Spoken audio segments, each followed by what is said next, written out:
కీర్తనల గ్రంథము 40వ కీర్తన. ఈరోజు చాలా తక్కువసేపు వాక్యం మనం వింటాం, కానీ ముఖ్యమైన మాటలు దేవుడు మనతో మాట్లాడునుగాక. 40వ కీర్తన 17వ వచనం. నేను శ్రమల పాలై దీనుడనైతిని, ప్రభు నన్ను తలంచుకొనుచున్నాడు. నాకు సహాయము నీవే, నా రక్షణకర్తవు నీవే. నా దేవా, ఆలస్యము చేయకుము. మరలా చదువుతానండి. నేను శ్రమల పాలై దీనుడనైతిని, ప్రభువు నన్ను తలంచుకొనుచున్నాడు. నాకు సహాయము నీవే, నా రక్షణకర్తవు నీవే. హల్లెలూయా. భక్తుడు ఈ పాట రాసినప్పుడు పైన ఎవరు రాశారో రాశాడు. ఏమనుందండి 40వ కీర్తన పైన? ప్రధాన గాయకునికి దావీదు కీర్తన. పాట ఎవరు రాశారు? ఇది దావీదు రాశాడు. ఎవరికి రాశాడట? ప్రధాన గాయకునికి. అంటే అక్కడ ఒక 20 మంది సింగర్లు ఉన్నారనుకోండి, 20 మంది పాటలు పాడేవాళ్ళు ఉన్నారనుకోండి. అందులో మెయిన్ సింగర్ని ఏమంటామంటే ప్రధాన గాయకుడు అంటారు. అంటే దేవుడు కూడా పాటలు పాడుకుంటున్నాడా? దేవుడు కూడా పాటలు పాడుకుని దేవుడు తన తానే స్తుతించుకుంటున్నాడా, లేదా ఎవరినన్నా స్తుతిస్తున్నాడా? దాని అసలు తర్జుమా ఏమని ఉంటుందంటే గాయకుల నాయకునికి. హల్లెలూయా. ఏమని ఉంటుంది? గాయకుల నాయకునికి. పాటలు పాడే వాళ్ళందరికీ నాయకుడట. అంటే ఈ పాటలు పాడే వాళ్ళందరూ ఆయనకి పాడతారు, ఆ నాయకుడికి. దావీదు పాట ఏమని రాశాడంటే, ఎవరికి రాశాడంటే గాయకుల నాయకునికి. హల్లెలూయా. జనరల్గా ఒక వ్యక్తి తనకి క్వైర్ ఏమన్నా ప్లాన్ చేసుకోవాలనుకోండి, అందరినీ టెస్ట్ చేసుకుంటాడు.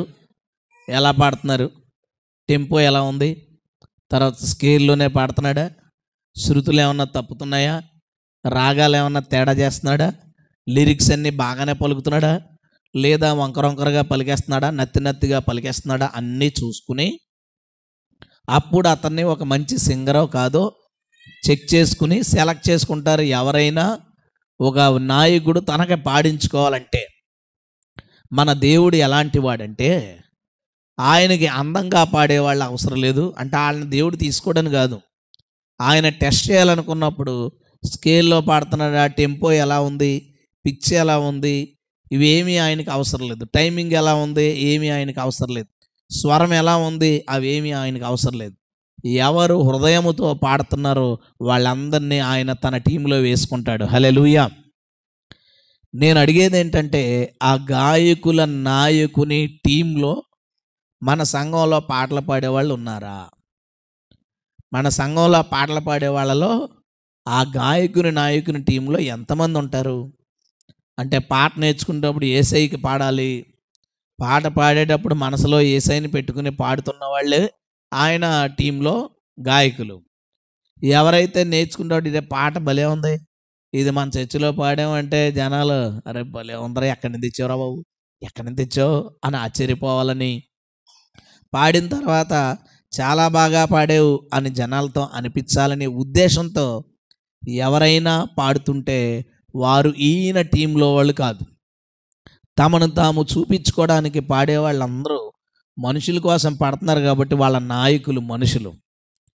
దేవునికి ఎవరైతే పాడుతున్నారో వాళ్ళందరూ దేవుని కోసం పాడుతున్నారు కాబట్టి వాళ్ళ నాయకుడు మన దేవుడు. హల్లెలూయా. హల్లెలూయా. నేను కూడా జాగ్రత్తగా పాడడానికి ట్రై చేసేవాడిని కొత్తలో. దేవుడు మాట్లాడిన తర్వాత సెట్ అయిపోయాను. మన చర్చిలో కూడా అప్పట్లో ప్రారంభంలో ఒకరిద్దరు అలాగా పాడడానికి ప్రయత్నించిన వాళ్ళు దేవుడు వారి హృదయాలతో మాట్లాడిన తర్వాత ఇప్పుడు వాళ్ళు ఒక మంచి ఆరాధికులుగా మన మధ్యన ఉన్నారు. హల్లెలూయా. గట్టిగా చెప్దాం స్తోత్రం. మనందరము దేవుణ్ణి స్తుతించడానికి పాడాలి, దేవుణ్ణి గణపరచడానికి పాడాలి. మనం ఆ టీంలో సభ్యులుగా ఉండాలి. చాలా చర్చెస్లో క్వైర్ టీం ఉంటుంది. ఒక 5గురో 6గురో, ఓ 3 ఆడోళ్ళు 3 మగోళ్ళు, ఇలాగా క్వైర్ టీం ఉంటుంది. పాటలన్నీ వాళ్ళు పాడతారు, మిగతా వాళ్ళందరూ చూస్తారు, వింటారు. కానీ మన దాంట్లో ఎప్పుడు క్వైర్ టీం ఉండదు. మనం అందరూ మన సంఘంలో ఏ గాయకుడు గాయకురాలినా సరే వారు ఆ నాయకుని టీంలో పాడుదుముగాక. గట్టి చెప్పండి ఆమేన్. అలాగే పాడుతున్నారు, కానీ ఎప్పుడు కూడా అలాగే పాడండి. మనసారా ప్రభువుకు పాడుతుంటే ప్రభు సంతోషిస్తాడు, ప్రభు ఆ సన్నిధిలో సంచారం చేస్తాడు. హల్లెలూయా. అయితే ఈ 40వ కీర్తనలో భక్తుడు 2 సమస్యల్లో ఇరుక్కున్నాడు. ఆ 2 సమస్యల కోసం రాశాడు. యెహోవా కొరకు నేను సహనముతో కనిపెట్టుకుంటుని, ఆయన నాకు చెవియొగ్గి నా మొర ఆలకించెను. నాశనకరమైన గుంటలో నుండి, జిగటగల దొంగ ఊబిలో నుండి ఆయన నన్ను పైకెత్తెను. నా పాదములు బండ మీద నిలిపి నా అడుగులు స్థిరపరచెను. హల్లెలూయా. ఏంటా 2 సమస్యలు అంటే, నాశనకరమైన గుంట, తర్వాత జిగటగల దొంగ ఊబి. తన జీవితంలో ఈ 2 సమస్యలు ఉన్నాయట. అతడు ప్రార్థించినప్పుడు దేవుడు అతని ప్రార్థన విన్నాడట. అందులోంచి దేవుడు అతన్ని బయటకు తీసుకొచ్చి ఎక్కడ పెట్టాడంట? బండ మీద అతని పాదాలను నిలిపెను, అతని అడుగులను స్థిరపరచెను. హల్లెలూయా. అసలు ఏంటి ఆ సమస్యలు? మనం దాని నుంచి ఏం నేర్చుకోవాలి? దేవుడు ఈరోజు మనతో ఏం చెప్పాలనుకున్నాడో అందరూ శ్రద్ధగా విందాం. ప్రభు మనతో మాట్లాడును గాక. తల ఉంచుతారా? చిన్న ప్రార్థన. అతనికి ఉన్న సమస్యలు, ఆయన నాకు చెవియొగ్గి మొర ఆలకించెను. నాశనకరమైన గుంట, జిగటగల దొంగ ఊబి. ఫస్ట్ది ఏంటంటే నాశనకరమైన గుంట. అంటే అందులో పడగానే అది ఎక్కడికో తీసుకుపోయి తనని నాశనం చేస్తుంది, తన జీవితాన్ని ముగించేలా చేస్తుంది. ఏదో ప్రమాదం ఉంది. మొదటి సమస్య ఏంటంటే దావీదుకి ప్రమాదం ఉంది. తన శరీరానికో, తన కుటుంబానికో, తన వారికో ఏదో ప్రమాదం ఉంది. అది రోగం కావచ్చు, అప్పు కావచ్చు, శత్రువు కావచ్చు, మన విషయంలో చూస్తే ఏదైనా కావచ్చు. అలాంటి నాశనకరమైన గుంటలో నుండి దేవుడు నన్ను తప్పించెను. హల్లెలూయా. ఎలా తప్పించబడతాం? మనందరము కూడా మన కాలు జారితే నాశనకరమైన గుంటలో పడే సమస్యలు మన చుట్టూ ఉన్నాయి. అప్పులు ఉన్నాయి, అనారోగ్యాలు ఉన్నాయి, చిన్న చిన్న ఇబ్బందులు, కుటుంబ సమస్యలు. మనల్ని ఏదైనా చెయ్యాలి అవకాశం దొరికితే అని మన శత్రువు, చిన్నోళ్ళు పెద్దోళ్ళు, మన కోళ్ళే మనకు శత్రువు కొన్నిసార్లు, మన అత్తయ్య కొన్నిసార్లు మన శత్రువు. ఏదో ఒక సమస్య మన చుట్టూ ఉంటుంది. ఆ సమస్య నుంచి నీవు విడుదలవ్వాలంటే, కొంతమందికి ఏంటో తెలుసా, తన భర్త సితక్కూడేస్తుంటాడు, ఆవిడ్ని చీటికి మాటికి తిడుతుంటాడు, అనుమానించి చాలా బాధ పెడుతుంటాడు. అదే సమస్యలకి. కొంతమందికి ఏంటంటే భార్య ఇంట్లో అడుగు పెడితే చాలు వాడిని ప్రాణాలు తీసి తీసి చాలా ఇబ్బంది పెడుతుంది. కొంతమంది పురుషులకి, భర్తలకి సమస్య తన భార్య. అది తనని పదే పదే ఆ సమస్య తనని ఇబ్బంది పరుస్తుంది. అయితే ఆ సమస్యకి పరిష్కారం ఏంటి? మనందరం కూడా నాశనకరమైన గుంటలో పడినోళ్ళమో, అందులోంచి బయటికి రావడానికి నానాపాట్లు పడుతున్న వాళ్ళమో, లేదా నాశనకరమైన గుంట రెడీగా ఉంది, ఏదో ఒక రోజు అది ఫేస్ చేయాలి, ఇబ్బంది పడిపోతాం, అప్పుల్లో కూరుకుపోతాం అనేదో ఏదో మన కళ్ళ ముందో ఆల్రెడీ మనం అనుభవిస్తున్నట్టు ఒక నాశనకరమైన గుంట మన జీవితంలో ఉంటుంది. దాంట్లోంచి మనం బయటికి రావాలంటే దానికి పరిష్కారం ఏంటి? ఎలా బయటకు వస్తాం? మొదటి లైను, యెహోవా కొరకు నేను సహనముతో కనిపెట్టుకుంటిని. హల్లెలూయా. పరిష్కారం ఏంటో తెలుసా? దేవుని కొరకు సహనంతో కనిపెట్టుకోవాలి. మొరపెట్టాం, ప్రార్థన చేసాం, కానీ దేవుడు తన పని చేయడానికి కొంచెం టైం పడుతుంది. అంటే నీ ముందు చాలామంది ఉన్నందుకు కాదు, నీ పాదాలను తీసి బయటికి గుంటలోంచి బయటకు తీయడం కాదు ఆయన పని. నీ పాదాలను బండ మీద నిలుపుటకు. హల్లెలూయా. అంటే మరెన్నడూ నాశనకరమైన గుంటలో నువ్వు పడని ఒక పరిష్కారాన్ని దేవుడు నీకు ఇవ్వడానికి కొంచెం టైం పడుతుంది. ఆ టైం పడే వరకు మనం ఏం చేయాలట? సహనముతో కనిపెట్టుకోవాలి. సహనంతో కనిపెట్టుకోవాలి. ఇందాక చదివిన దాంట్లో ఓ మాట ఉందండి, నాకు అది ఎంత నచ్చిందంటే 17వ వచనంలో, నేను శ్రమల పాలై దీనున్నైతిని, ప్రభు నన్ను తలంచుకొనుచున్నాడు. అది అండర్లైన్ చేసుకోండి. దేవుడట తన అప్లికేషన్ పెట్టాడు, ప్రభువా ఈ సమస్యలో ఉన్నాను నేను, నువ్వు నాకు విడుదలయ్యని అడిగాడట. దేవుడట ఈ వ్యక్తిని తలంచుకున్నాడట పదే పదే. తను అడిగాడు ఏదో ఒకటి చేయాలి, తను అడిగాడు ఏదో ఒకటి చేయాలి. మన అప్లికేషన్ మూలన పడేలా. ఇంకో 20 మంది నీతో కలిసి ప్రార్థన చేస్తే అప్పుడు చేద్దాంలే అనుకోవట్లే. నువ్వు చెప్పగానే ఆ నిమిషం నుంచి ఏం స్టార్ట్ చేశాడట, ప్రభువు నా కొరకు తలంచుకొనుచున్నాడు. హల్లెలూయా.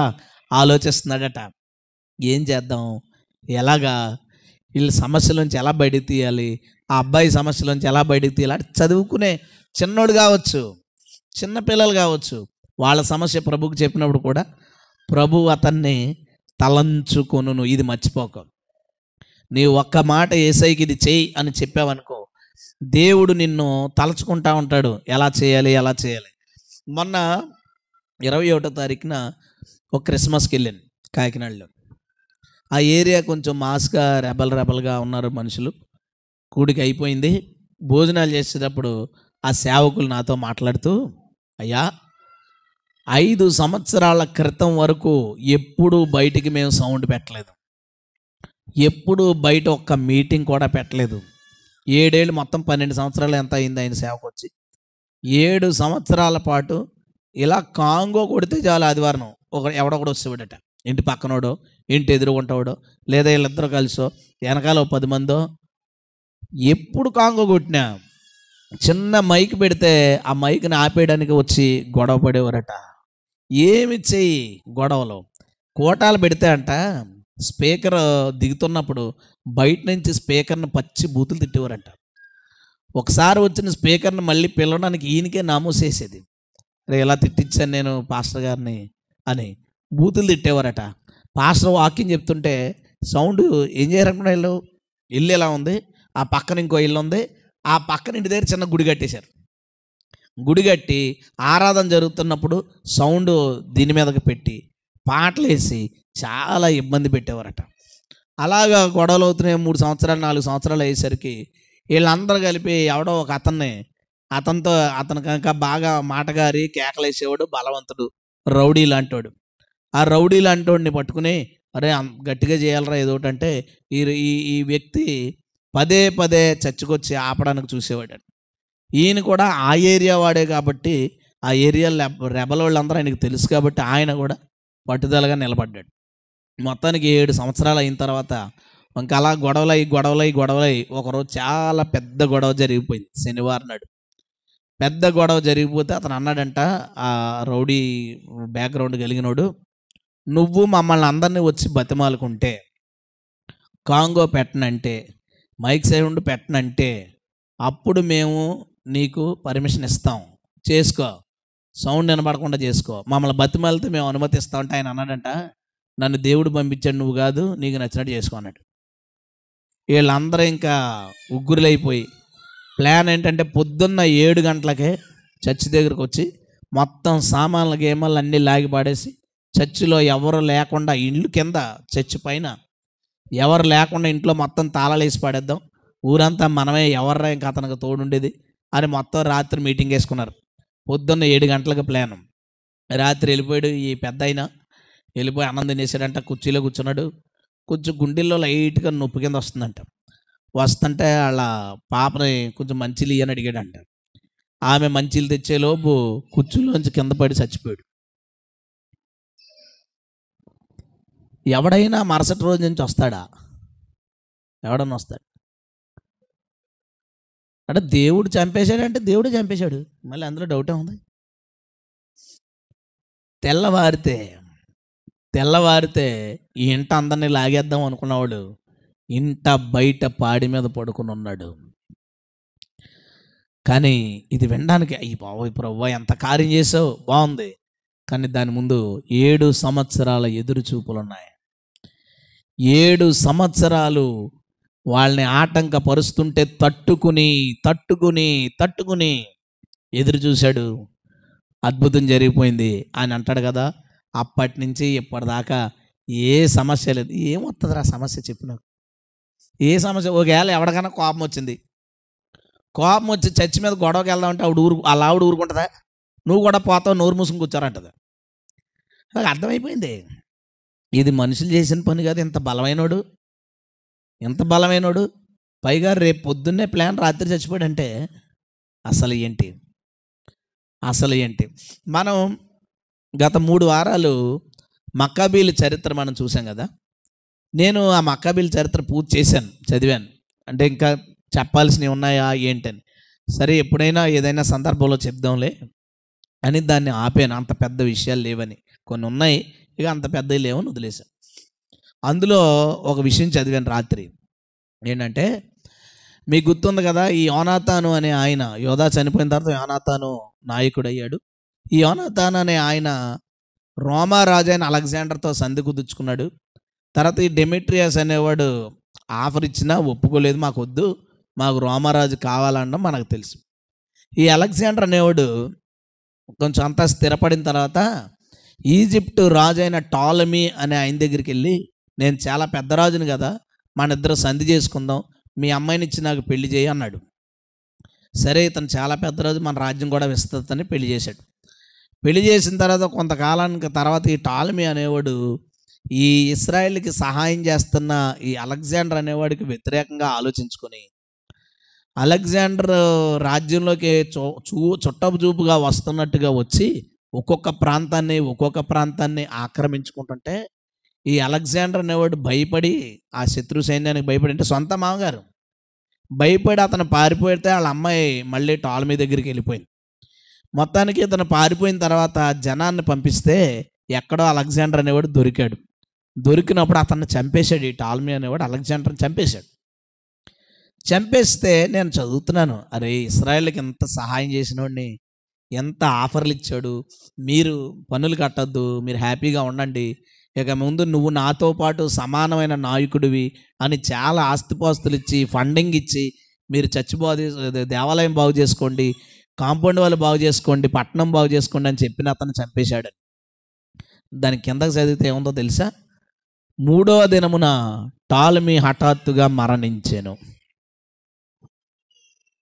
అక్కడ ఏమీ లేదు, ఎందుకు చచ్చిపోయాడు లేదు, ఎవడు చంపాడో లేదు. కాకపోతే సిబిఐ ఎంక్వైరీ చేస్తే రాత్రి నేను హంతకుడు ఎవడో దొరికాడు. ఎవరు హంతకుడు? యేసయ్య పనిష్మెంట్ ఇస్తాడు ఖచ్చితంగా. ఆయన పనిష్మెంట్ అంటే అందరిని చంపుకుంటా పోతాడని కాదు. అన్ని సంవత్సరాలు ఎదురు చూడడానికి కారణం ఏంటంటే, దేవుడు వేరే వేరే ట్రయల్స్ వేస్తాడు. ఆడు ఎప్పుడు లోపడితే అప్పుడు ఉంచేద్దామని అనుకుంటాడు. కానీ ఆడు విన్నప్పుడు ఇక ఏం చేస్తాం? మన చిట్టి ఏం సాక్ష్యం చెప్పాడు? వచ్చాడా రాలేదా అతను? చెప్పరా బాబు, వెళ్ళిపోయినా అతను వచ్చాడా రాలేదా? ఇంకా రాలేదా? దారుణమైన మనుషులు ఉన్నారేంటండి బాబు మన చర్చిలో. స్లాబ్ ఎలా వేసుకుంటావో చూస్తానన్నాడంటే చూడడానికి లేకుండా అయిపోయాడు మనిషి.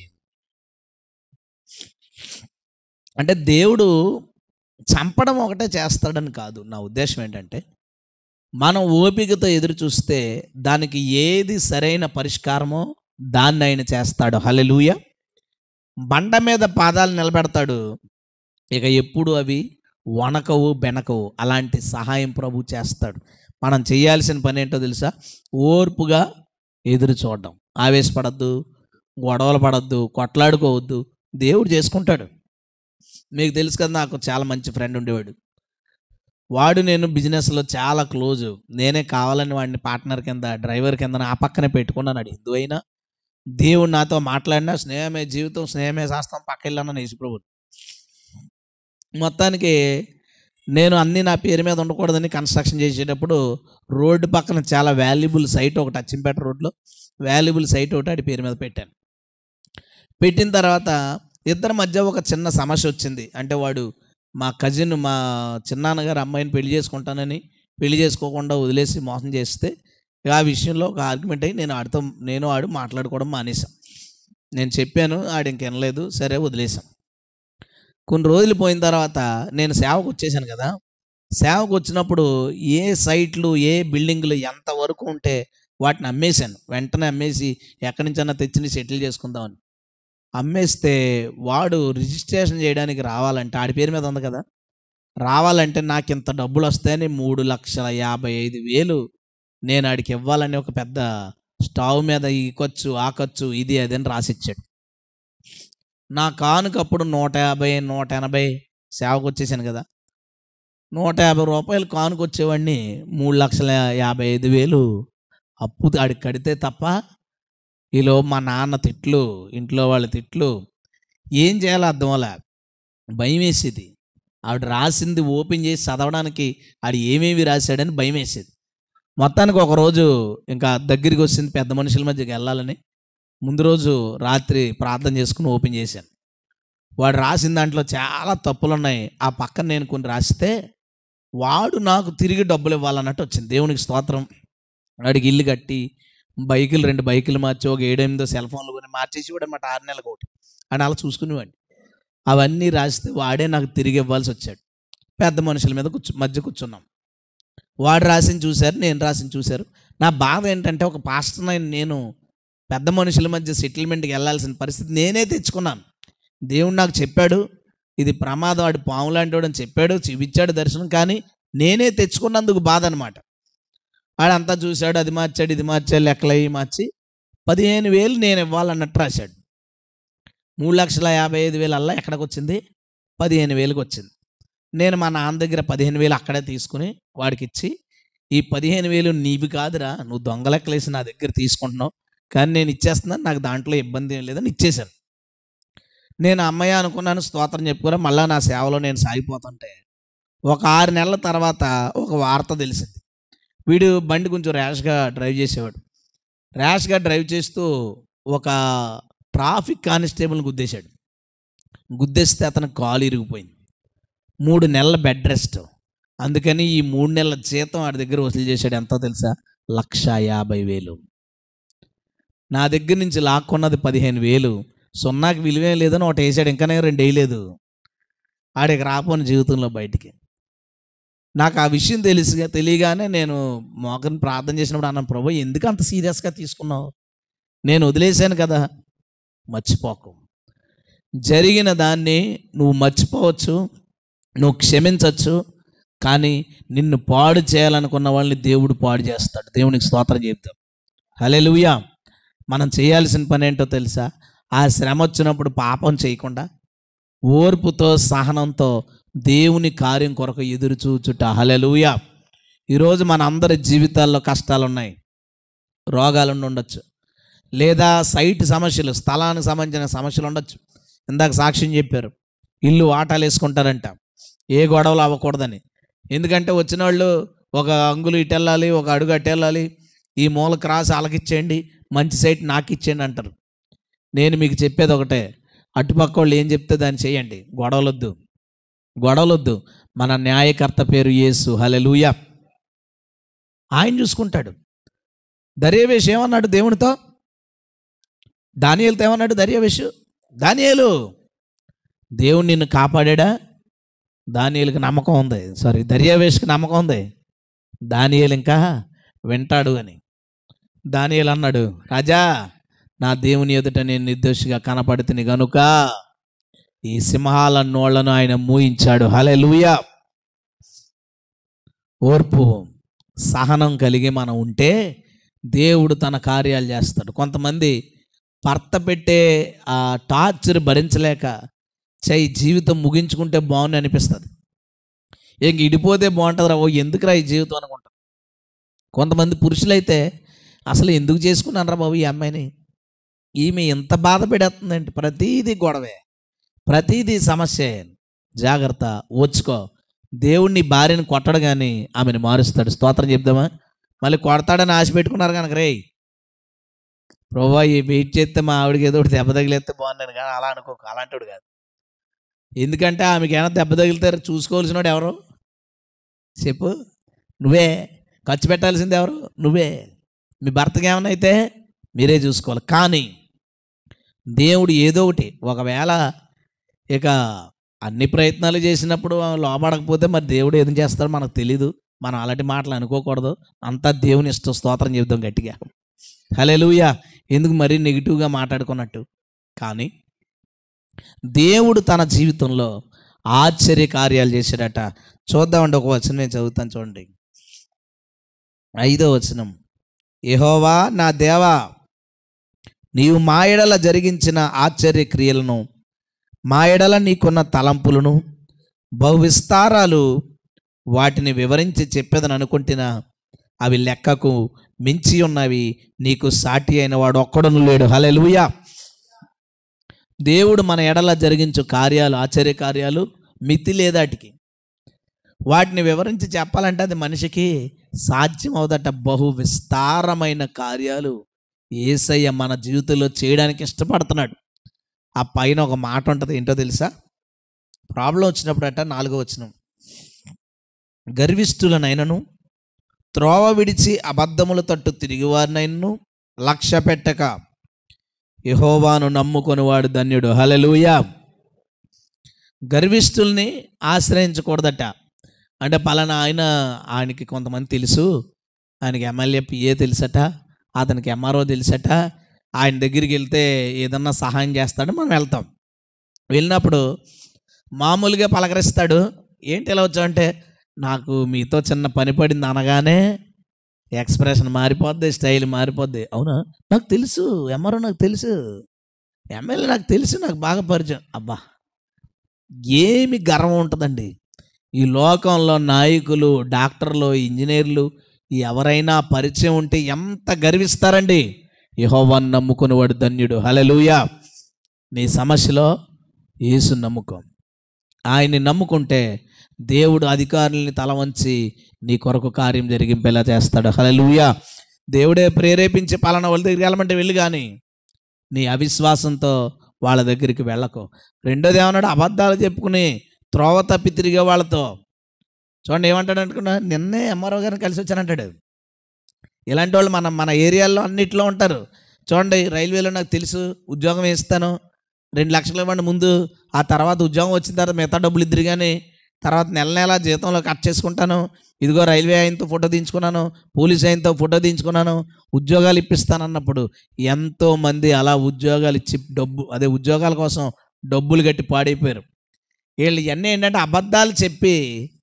అబద్ధాలు చెప్పి జనాల్ని మోసం చేసేవాళ్ళు.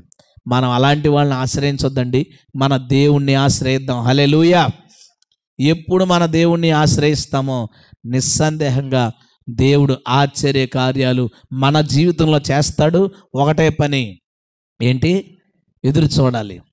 దేవుడు చేతులు ముడుచుకుని కూర్చోలేదు, నిన్ను గురించి తలంచుకుంటున్నాడు. దేవుడు ప్లాన్ చేసుకుంటున్నాడు. ఇప్పుడు ఒకడు వచ్చాడు ఆపమని, ఆయన కొట్టాడనుకో దేవుడు, ఇంకొకడు వస్తాడు. ఆడు కాలు ఇరిచాడానికి ఇంకొకడు వస్తాడు. దేవుడు ఎందుకు ఆగాడంటే వీళ్ళందరూ కలిపి ఒకరిని లీడర్ కింద పెట్టుకుంటారు, ఆయన వేసామంటే ఎవడం మాట్లాడడానికి వెయిట్ చేశాడు. దేవుడు కొన్ని కార్యాలు మన జీవితంలో చేయడానికి ఆగుతాడు. ప్రతిదాన్ని ఒకదానికొకటి సమకూరుస్తుంటాడు. ఆ సమకూర్చే వరకు ఓర్పుతో, సహనంతో ప్రభు చేసే కార్యాల కొరకు ఎదురు చూచుదుముగాక. ఎవ్వరం తొందరపడద్దు, నిరుత్సాహపడద్దు. ఈ జీవితం ఇంతే అనుకోవద్దు, ఇక అయిపోయింది, ఇది మారదండి, ఈ పరిస్థితి మారదు, అలాంటి మాటలు మాట్లాడుకో. దేవునికి అసాధ్యమైనది ఏదైనా ఉన్నదా? గట్టిగా చెప్పాలి, లేదని. లేదు. ఆయనకు అసాధ్యమైనది లేనప్పుడు మనం ఎందుకండి, ఇది అవ్వదు, ఇంకా అయిపోయినట్టే జీవితం, ఇంకా లేదు, ఇలాంటివి వద్దు. ఇలాంటి మాటలు మన జీవితంలోకి రానిద్దు. అంటే మనందరికీ జీవితం అంటే చాలా చిన్నది, చాలా సింపుల్గా, చాలా ఈజీగా మాట్లాడతాం. ఈరోజు ఉదయం అక్కడ వర్షిప్లో ఒక సిస్టర్ సాక్ష్యం చెప్పారు. ఏంటంటే పన్ను ప్రాబ్లం వచ్చిందంట ఆమెకి. అది బాగు చేయించుకోవడానికి టైం కుదరక అలా ఇతరుగా పన్ను అంతా పాడైపోయింది. తీసుకెళ్ళి హాస్పిటల్లో చూపించారంట. ఆమె చూపిస్తే ఆ పన్ను తీసి, అంటే పూర్తిగా పాడైపోయిందంటే పనిచేయదు, దాన్ని తీసి రూట్ కెనాల్ చేసి కొత్త పన్ను పెట్టాలి, ఆర్టిఫిషియల్ పన్ను పెట్టాలి, 25,000 అవుద్ది అన్నారంట. 25,000 అవుద్ది అన్నారండి. ఎంత బాధ వేసింది, నిజంగా బాధే. పేదోళ్ళకి పన్నుకి 25,000 అంటే ఎవరిని ఖర్చు పెట్టుకుంటామండి? ఎవరు ఖర్చు పెట్టుకో. చాలా బాధేసింది. ఇక ఆ 25,000 మాట విన్నప్పుడు అనుకుందంట ఆమె కొన్ని రోజులకి, ప్రభువా నన్ను తీసుకుపో, ఈ 25,000 నేను ఖర్చు పెట్టలేను. లైఫ్ అంత చిన్నదా? నేను అనేది లైఫ్ అంత చిన్నదా? కొంచెం డబ్బులు, చిన్న సమస్య కోసం మాట్లాడితే నేను బతకను, నేను చచ్చిపోతాను. అరే ఎంత చిన్నదా నీ జీవితం? అసలు ఆ పన్ను ఖరీదు తెలిసినప్పుడు నేను అనుకున్నాను, ఎంత కాస్ట్లీ ఆ మనిషి. ఒక పన్ను ఆర్టిఫిషియల్ 25,000 అంటే ఒరిజినల్ 30,000 వేసుకో. మన నోట్లో ఎన్ని ఉన్నాయి? 32 పళ్ళు ఉన్నాయి, 30 వేసుకో. 30 పళ్ళు పంటికి 30,000 వేసుకో, 9 లక్షలు అయింది. నీ నోట్లో 9 లక్షలు ఉన్నారా బాబు? ఏడుపు నువ్వుని. 9 లక్షలు ఉన్నాయి నీ నోట్లో. అంటే చూడండి, పాత కార్లు మొక్కలు మొక్కల కింద ఎడదీసి అమ్మేస్తుంటారు పాటల కింద. అలాగ అమ్మేస్తే మనం ఒక 50 లక్షలు చేస్తామేమో. నిజం, అంత విలువైన వాళ్ళు మనం. దేవునికి స్తోత్రం. మన గుండెకాయ అమ్ముతానంటే ఎంతకు వస్తారో తెలుసా? మన కిడ్నీలకి ఎంత రేటు ఉంటుందో తెలుసా? అమ్ముకోమని కాదు, నేను అనేది ఏంటంటే నిన్ను అంత ఖరీదైన వాడిగా ప్రభు చేశాడు. ప్రతి చిన్నదానికి నా వల్ల కాదు, ఇంక లేదు. మొత్తానికి కొన్ని రోజుల తర్వాత ఎవరో ద్వారా ఒక డాక్టర్ గారి నెంబర్ దొరికిందంట. వాళ్ళని కలిశారట. పన్ను బాగుందమ్మా, నో ప్రాబ్లం అన్నారట. 2,500 ఎంతో అయిందంట. క్యాప్ వేసారట. దేవుడు స్వస్థపరిచాడు. దేవునికి స్తోత్రం. సున్నాకు విలువ లేదు కానీ వాడు పీకేశాడు. 25,000ని 2,500 చేశాడు. ఇప్పుడు ఆ మాట ఎలా ఉంది? నన్ను దేవుడు తీసుకుంటే బాగున్ను. ఆ మాట గుర్తొస్తే ఎలా ఉంటుంది? ఒక్కోసారి అంట, ప్రభువా నువ్వు వచ్చేయి, ఇప్పుడు దీన్ని నేను ఖర్చు పెట్టలేని డబ్బులని కూడా చేసిందంట ఆవిడ. అంటే మనందరి జీవితాలు ఏంటి? నీ పన్ను గురించి. ప్రభు వచ్చేస్తే గబుక్కుని ఏంటి మన పరిస్థితి? అంటే నేను చెప్తున్నాను కానీ నేను చెప్పాలనుకున్నది, మన అందరి జీవితాల్లో ప్రతి చిన్నదానికి పెద్దగా రియాక్ట్ అవుతాం. ఇంక ఈ జీవితం ఎందుకని మనం ఇరిటేట్ అయిపోయి రకరకాలుగా అనుకుంటాం. దేవుడు నీ గురించి తలంచుకొనుచున్నాడు. హల్లెలూయా. ఈ మాట నన్ను ఎంత ఓదార్చిందంటే, ఆయన తలంచుకొనుచున్నాడు కాబట్టి మన అందరం ఉన్నామండి. హల్లెలూయా. మన గురించి అనుకున్నాడట, పదే అనుకున్నాడట. మనకు బాగా ఇష్టమైన వాళ్ళు కూడా ఎప్పుడైనా మనకు బాగోలేదనో లేదా ఏదైనా ప్రాబ్లం వచ్చిందని చెప్పినప్పుడు వాళ్ళ పనుల్లో పడి మర్చిపోవచ్చు. వాళ్ళని కలిసినప్పుడు అదేంటి కనీసం అడగలేదు అంటాం. అడగలేదు అన్నప్పుడు అయ్యో మర్చిపోయిన అన్నప్పుడు చాలా బాధ ఉంటుంది.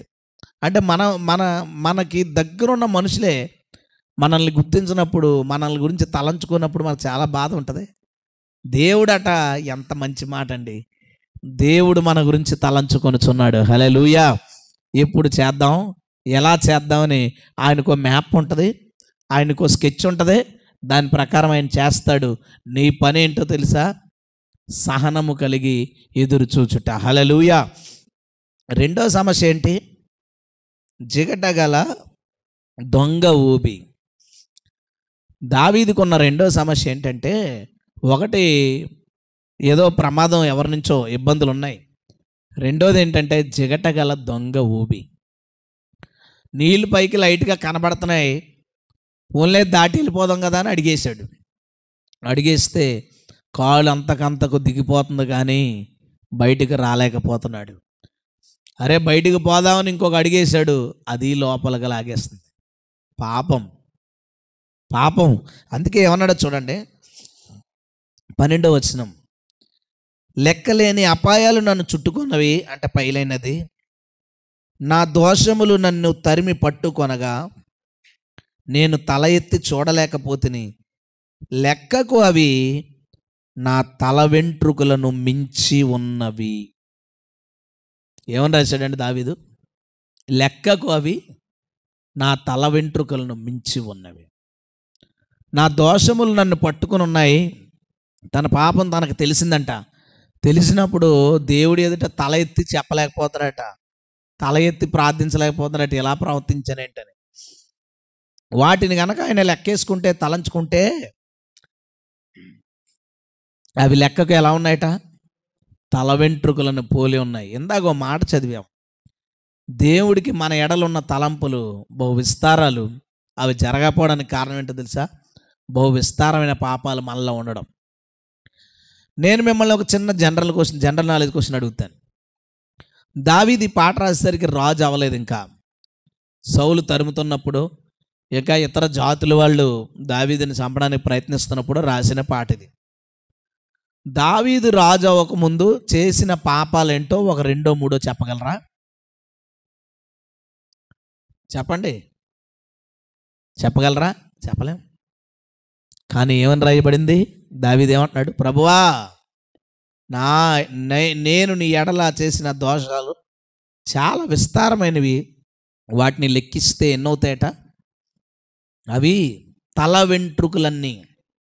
మన తల వెంట్రుకలు ఎన్ని ఉంటాయో అన్ని తప్పులు నేను చేశాను అన్నాడు. అంటే దావీదు చేసిన పని ఈరోజు మన అందరూ చేయాలి. దావీదులో ఏ తప్పు ఉందో మన అందరికీ తెలీదు, ఎందుకంటే బైబిల్లో ఏమి రాయలా. కానీ దావీదులో తల వెంట్రుకలన్నీ పాపాలు ఉన్నాయని దావీదు చెప్తున్నాడు. అంటే అర్థం ఏంటో తెలుసా? దావీదు తనను తాను పరిశీలన చేసుకున్నాడు, తనను తాను పరీక్ష చేసుకున్నాడు. ఇందాక తాను చెప్పింది స్కానింగ్ చేస్తే ఫ్యాటీ లివర్ అని వచ్చిందని. మనందరం తింటున్నాం, బాగానే అరుగుతుంది. మనందరం స్కానింగ్ చేయించుకుంటే ఇంచుమించు సగం మందికి ఫ్యాటీ లివర్ వస్తుంది. ఏమ్మా, ఫ్యాటీ లివర్ ఉంటుంది లోపల, లివర్కి కొవ్వు. సమస్య అది. పైకి కనబడలేదు, పైకి మనం హ్యాపీ, ఆడు రోజు బిర్యానీ పెట్టినా తింటాడు.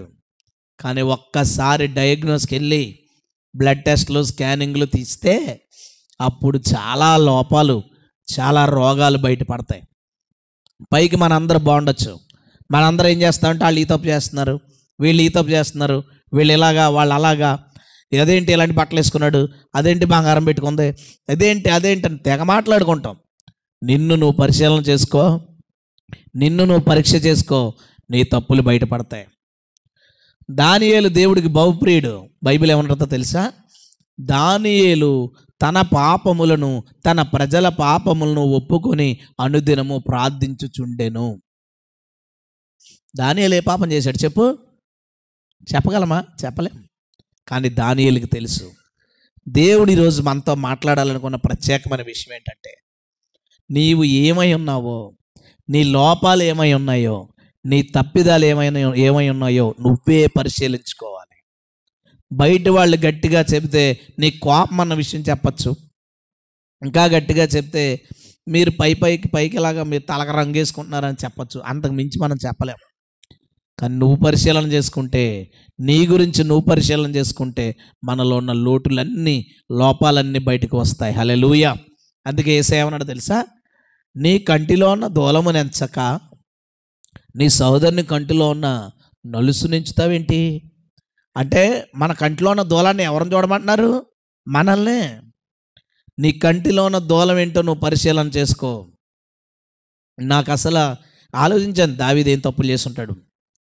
బహుశా అన్నదమ్ముల్లో అందరికంటే హీనంగా చూస్తున్నప్పుడు, అన్నయ్యలకి మంచి బట్టలు కొన్నప్పుడు, అన్నయ్యలకి పొగుడుతున్నప్పుడు లోపల తిట్టుకున్నాడేమో, లోపల బాధపడ్డాడేమో, నా బ్రతికేంటని అనుకున్నాడేమో, అందరూ హీనపరుస్తున్నప్పుడు ఇలా ఉన్నారేంట్రా అనుకున్నాడేమో, లేదా గొలియాతుని చంపినప్పుడు మనసులో ఏమైనా నేను చాలా గొప్ప చేశానని అనుకున్నాడే, మనకు తెలీదు. కానీ దావీదుకి తెలుసు. నీ తప్పులు నాకు తెలీదు, నీ భర్త, నీ భార్య, నీ పక్క వాళ్ళకి తెలియకపోవచ్చు, కానీ నీ తప్పులు నీకు తెలుసు. నీ మనసు ఏం ఆలోచిస్తుందో, నీ ఆలోచనలు ఎంత దూరం పరిగెడుతున్నాయో, ఎలాంటివి చెయ్యాలని నువ్వు ప్లాన్ చేసుకున్నావు నీకు తెలుసు. వాటన్నిటినీ జ్ఞప్తికి తెచ్చుకుని ఈరోజు యేసు రక్తంలో కడుక్కోవాలి నువ్వు. హల్లెలూయా. ఆ పని చేశాడు. మరి పరిష్కారం ఏంటి? ఇందాక సమస్యలో ఉన్నాడు, పరిష్కారం ఏంటి? సహనముతో ఎదురు చూచుట. మరి పాపాల్లో ఉన్నాడు, పరిష్కారం ఏంటి? నేను చదువుతాను, చూడండి ఒక వచనం, 6వ వచనం. బలులనైనను నైవేద్యాలనైనను నీవు కోరట్లేదు, నీవు నాకు చెవులు నిర్మించున్నావు. గట్టిగా స్తోత్రం చెప్దామా? ఏంటి అసలు సంబంధం ఏంటి? బలులను కోరుకోవట్లేదు, నువ్వు నైవేద్యాలు కోరుకోవట్లేదు. దేనికి? నా పాపం నుంచి నేను విడుదల అవ్వడానికి. తల వెంట్రుకలన్నీ పాపాలు నాలో ఉన్నాయి, అవి నేను కడుక్కోవాలనుకుంటున్నాను. నేను ఎలాగ విడుదల అవ్వాలంటే నువ్వు బలులు కోరుకోవట్లేదు, నైవేద్యాలు కోరుకోవట్లేదు, నీవు నాకు చెవులను నిర్మించి ఉన్నావు. హల్లెలూయా. దానికి అర్థం ఏంటంటే, దేవుడికి బలి నైవేద్యాలు ఇస్తే మన పాపాలు పోవు, కానీ దేవుని మాట వింటే మనకు 2 చెవులు పడేశాడు. ఆ చెవులున్నవాడు వింటే, చెవి గలవాడు వినుగా కంటే అది. ఆ చెవులున్నవాడు విని తన తప్పిదాలు ఒప్పుకుంటే తన పాపాల నుంచి అతడు బయటకు వస్తాడు. హల్లెలూయా. వాక్యం విని దేవుడు క్రొత్త నిబంధనలో ఏమి రాశాడో వాటన్నిటిని తీసుకుని నీ తప్పిదాలు ఒప్పుకో. క్రింద మాట, అద్భుతమైన మాట ఉంటుంది, నీ ధర్మశాస్త్రం 8వ వచనం, నీ ధర్మశాస్త్రము నా ఆంతర్యములో ఉన్నది. ఎక్కడ పెట్టుకున్నాడట? దేవుని గ్రంథాన్ని తన ఆంతర్యంలో పెట్టుకున్నాడు, తన హృదయంలో పెట్టుకున్నాడు. అంటే మార్పు ఎక్కడి నుంచి స్టార్ట్ అయింది? ముందు హృదయంలోంచి. మనం ఏంటంటే ఎదుటి సోదరుడు ఏదో తప్పు చేస్తున్నాడు తెలిసింది, తెలియగానే మనకు ఆడి మీద ప్రేమ ఉంది కాబట్టి వెళ్ళిపోయి సీరియస్ అయిపోయి, లేదా నలుగురికి చెప్పేసి ఇలా అయిపోయాడు, అలా అయిపోయాడు, ఈయన బాగు చేయాలి, ఇలా అయిపోయాడు అంటాం. అదే నీ ప్రేమ హృదయంలోంచి ప్రారంభమైంది అనుకో, మొదట బాధ వేస్తుంది. అయ్యో ఇలా చేశాడా, తను ఎలా మార్చాలి? ప్రార్థన చేస్తాం, అవకాశం కోసం చూస్తాం, అవకాశం దొరికినప్పుడు అతనితో ప్రత్యేకంగా మాట్లాడతాం. హల్లెలూయా. ప్రేమగా మాట్లాడతాం. హృదయం లోపల నుంచి స్టార్ట్ అవ్వాలి. శరీరం పైన కాదు మార్పు మొదలవలసింది. ఫస్టే తెల్ల బట్టలు వేసేసుకుని, లేదా చాలా తగ్గింపు కలిగిన దేనత్వమైన బట్టలు వేసుకుని నేను చాలా పరిశుద్ధుని పోజు కొట్టద్దు. ఆ దేనత్వం ఎక్కడి నుంచి రావాలంటే హృదయంలోంచి రావాలి. హల్లెలూయా. హృదయంలోంచి వచ్చినప్పుడు అతడు దీనుడుగా ఉంటాడు, కానీ మిగతా వాళ్ళు అలాగా ఇలాగా మేము ఎంత గొప్పవాళ్ళో తెలుసా అని అనడం. ఇప్పుడు వచ్చిన మేజర్ సమస్య ఏంటో తెలుసా? అయితే క్రైస్తవులు తీవ్రమైన పాపులు, లేదా మాకంటే పరిశుద్ధులు లేడని గర్వించే పాపులు. అంతరంగంగా పరిశుద్ధత గలవారై, అంతరంగములో నుండి మార్పు గలవారై, ఆ అంతరంగంలో వచ్చిన మార్పు శరీరం మీద కూడా రిఫ్లెక్ట్ అవుతూ, అందరినీ ప్రేమిస్తూ వాళ్ళలో ఉన్న లోపాలని ప్రేమతో సరిదిద్దే వాళ్ళు ఎవరున్నారు? ఎంతమంది ఉన్నారు? మార్పు లోపల నుంచి వస్తే ప్రేమ బయటికి కనపరచగలం. హల్లెలూయా. ప్రేమ ఎందుకు బయటికి కనపరచలేకపోతున్నాం? పైకి బ్రదర్ సిస్టర్ ఎంత రెస్పెక్టో, లోపలేముంది? అది లోపల నుంచి మొదలైతే చాలా బాగుంటుంది. దేవుని వాక్యం ఇక మీదట మన ఆంతర్యంలో ఉండునుగాక. హల్లెలూయా. మనం ఎవరి మీదైనా కోప్పడేటప్పుడు కూడా మన ఆంతర్యంలో దేవుని వాక్యం ఉంటే చాలా ఫిల్టర్ అయిపోద్ది. చాలా అనాలనుకుంటాం, ఆ మాట తెలియగానే అతను ఇలా చేశాడు, ఆమె ఇలా అన్నదట అనే విషయం తెలియగానే లోపల చాలా కోపం వస్తుంది. చాలా మాటలు అనాలనుకుంటాం, నిలదీయాలనుకుంటాం, కానీ ఆంతర్యంలో ఏముంది? దేవుని వాక్యం ఉంది. అది ఏం చేస్తుందో తెలుసా? పగ్గాలేసి తాళాలేసి కోల్, కంగారు పడుకో, ఏం మాట్లాడాలో అవి మాత్రం అత్యవసరమైన 4 మాటలు వినగానే చాలా వస్తుంది, కానీ నోటి వెంట తక్కువ మాటలు వస్తాయి. ఎందుకంటే లోపల వాక్యం ఉంది. హల్లెలూయా. కానీ మనలో చాలామంది తెలిసి తెలియంగానే ఫోన్ చేసి ఓ కేకలు, తెలిసి తెలియంగానే కలిసేసి వాళ్ళని ఏదేదో రకాల మాటలు మాట్లాడేస్తాం. కాదు, మనందరి హృదయంలో దేవుని వాక్యం ఉంటే మన హృదయంలో మొదలైన ఫీలింగ్స్ని దేవుని వాక్యం హృదయంలోనే కంట్రోల్ చేస్తుంది. హల్లెలూయా. ఒక ఆశ పుట్టింది, హృదయంలో కంట్రోల్ అవుద్ది. ఒక ఆలోచన పుట్టింది, హృదయంలో కంట్రోల్ అవుతుంది. ఒక ఆవేశం పుట్టింది, హృదయంలో కంట్రోల్ అవుద్ది. అది సాధించిన రోజున 100% మనం పరిశుద్ధులుగా మార్చబడతాం. హల్లెలూయా. నీ సమస్యలకు పరిష్కారం సహనంతో ఎదురు చూచుట, నీ పాపాలకి విడుదల. ముందు నీ పాపాలను గుర్తించు. నువ్వు ఏ తప్పు చేస్తున్నావో తెలుసుకో. ఈరోజు అదే పని. నీ తప్పిదాలేంటో గుర్తించిన తర్వాత దాన్ని నువ్వు ప్రభు దగ్గర ఒప్పుకొని దేవుని వాక్యాన్ని హృదయంలో పెట్టుకోండి. హల్లెలూయా. మన వాళ్ళందరూ హృదయంలోంచి మార్పు కలిగిన వారిగా ఉండుదురుగాక. హృదయంలోంచి మార్పు ఉండాలి, పైపైన కాదు. హృదయంలోంచి మార్పు ఉన్న వాళ్ళు పైకి కూడా కనబడతారు, పైకి కూడా మంచిగానే ఉంటారు, కానీ మార్పు హృదయంలోంచి ఉండాలి. అది సాధించిన నాడు ప్రభుతో పాటు మనం సదాకాలం ఉంటాం. హల్లెలూయా.